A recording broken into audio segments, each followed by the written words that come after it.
In the hallway, Caden froze and blinked a few times as he saw Talia dashing from Damon's room into hers.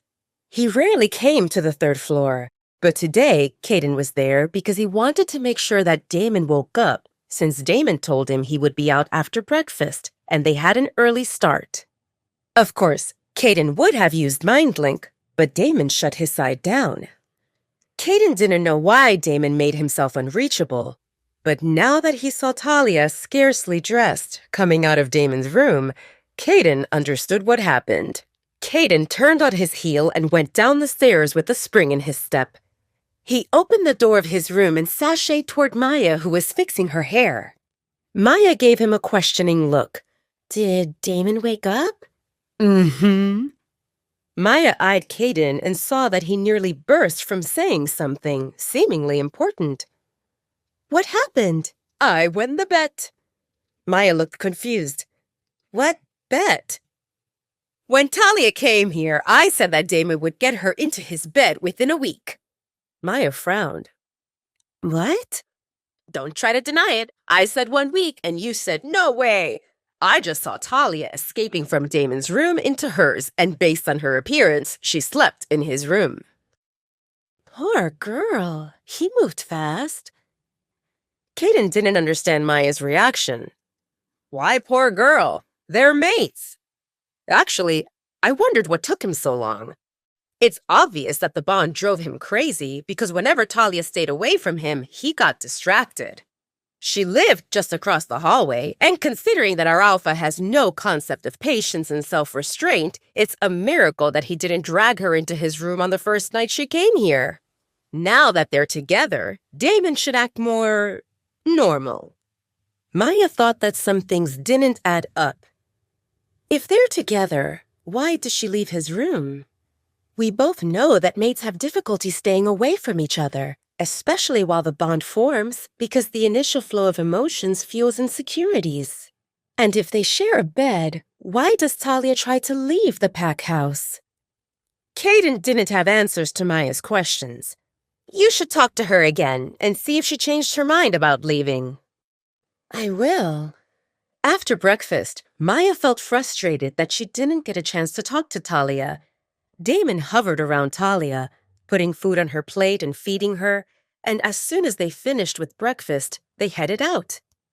Damon didn't even tell them where they were going or how long they would stay, but based on the instructions he gave, they would return later in the day, probably in the evening. "It seems that our alpha wants to connect with his mate," Caden said to Maya when it became just the two of them. "That's what I would do." "Don't you think it's too soon to celebrate?" "What do you mean?" Talia didn't reject his pampering, but she didn't look like an enamored girl who spent the night with her mate. Maya voiced her observation. "Is it possible that she doesn't know what Damon's intentions are?" Caden burst into a hearty laugh. "Maya, my sweetie pie, I don't think that even our alpha knows what his intentions are." Caden saw that Maya didn't find it amusing, so he cleared his throat before continuing. "What I tried to say is, if Damon wants Talia to be our Luna, he should just announce it to everyone. With that, the pack would become aware of her existence and protect her while she takes the place that belongs to her. And if he wants to reject the bond, he should have done that a long time ago and not let her stick around." "You're saying that Damon is toying with Talia?" "Well, not exactly toying. But maybe he has a plan and he makes the situation ambiguous until he figures out." "Yeah, toying is not the right term." Maya made a face. "What happened with you messing with Damon until he spills that Talia is his mate?" Caden spread his arms, palms up, showing her that he had nothing. "Come on, Sugar Plum. It's been only a few days, and I didn't get a chance to work on that." He saw that Maya pursed her lips, and there appeared a familiar spark in her eyes, so he asked, "Are you going to interfere?" Maya didn't respond, but Caden took her silence as a yes. He loved when Maya made a move. His brilliant mate always knew which strings to tug on and how hard in order to get the desired result. "Did you call Alpha Edward?" Caden's question pulled Maya out of her thoughts, and she frowned. Not yet. I guess I should get that out of the way first. Damon enjoyed the sight of Talia, who looked at everything with her eyes open wide and a big smile on her face, unable to conceal her excitement. Talia's eyes sparkled. There was loud music, colors, lots of people, laughter, cheers, and the scent of delicious food. And she never would have guessed that Damon would bring her to an amusement park. During the hour-long drive, she guessed if they went to the human town where she visited the hospital, but she recognized the scenery as they zoomed past that area and drove further away. A gentle squeeze of Talia's hand got her attention, and she looked questioningly at Damon. What ride do you want to try first? Or do you want to try candied corn? Chocolate-dipped pretzels? Talia shrugged and shook her head at the same time. Everything sounds great, but I've never been to a place like this, so I have no idea where to start. I want to try them all. Damon chuckled. All right, let's start with the closest one. And he led the way toward the merry-go-round that had seats shaped as carriages. My lady? He gave her his hand to hold while climbing on the ride, and he even bowed a little, and Talia giggled while thinking how Damon looked like a prince from her Cinderella book. Damon felt pleased with Talia's reaction. He contemplated where to take her, but he knew that a romantic spot would freak her out, so he decided on an amusement park. Talia could experience something new, and he would get closer to her without her suspecting anything. Damon had no idea how to woo a woman, and everything he read online confused him, so he kept his plan simple. He would stick to Talia and make sure she had fun, and she would get used to his presence until she realized that he became an essential part of her life. And then he wouldn't fear her reaction when she found out that they were mates because she would already be in love with him. Damon felt confident that this would work. It happened to be Sunday, so the place bustled with activity. There were food, games, and rides, and people crowding the space made their hand-holding a necessity. And more than once, Damon held Talia's shoulder, pulling her to walk close to him so that they didn't get separated. Perfect. As they walked by the stalls, Damon noticed Talia looking curiously at the headbands that had animal ears on top.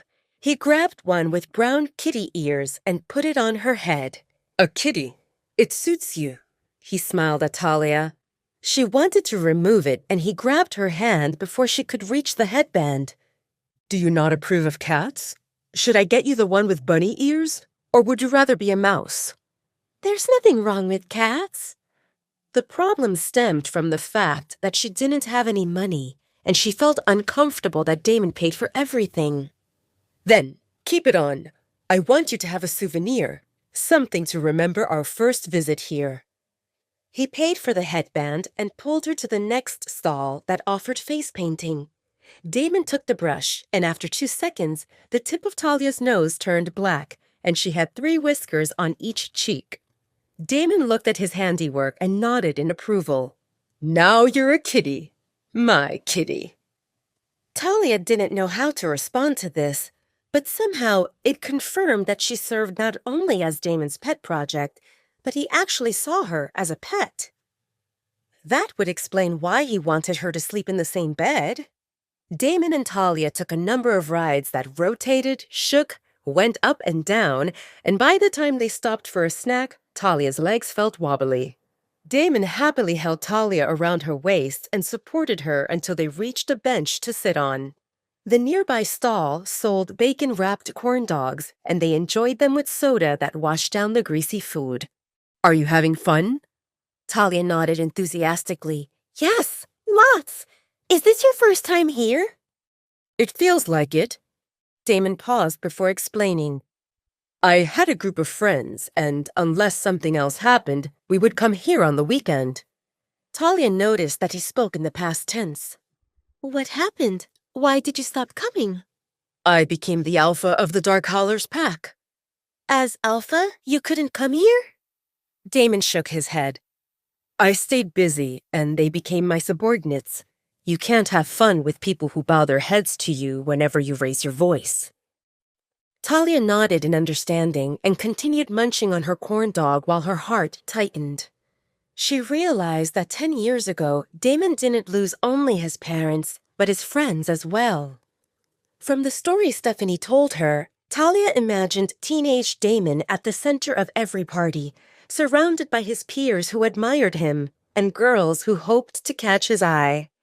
Overnight, Damon turned from a carefree boy who received love and admiration into a scary alpha everyone obeyed. Yes, he had a lot of people around him, but they either served him or tried to get something from him. So far, Talia thought of Damon as moody, scary, indifferent, powerful, caring, but she never saw him as lonely. Until now. This revealed another side of Damon, and it made Talia's heart ache.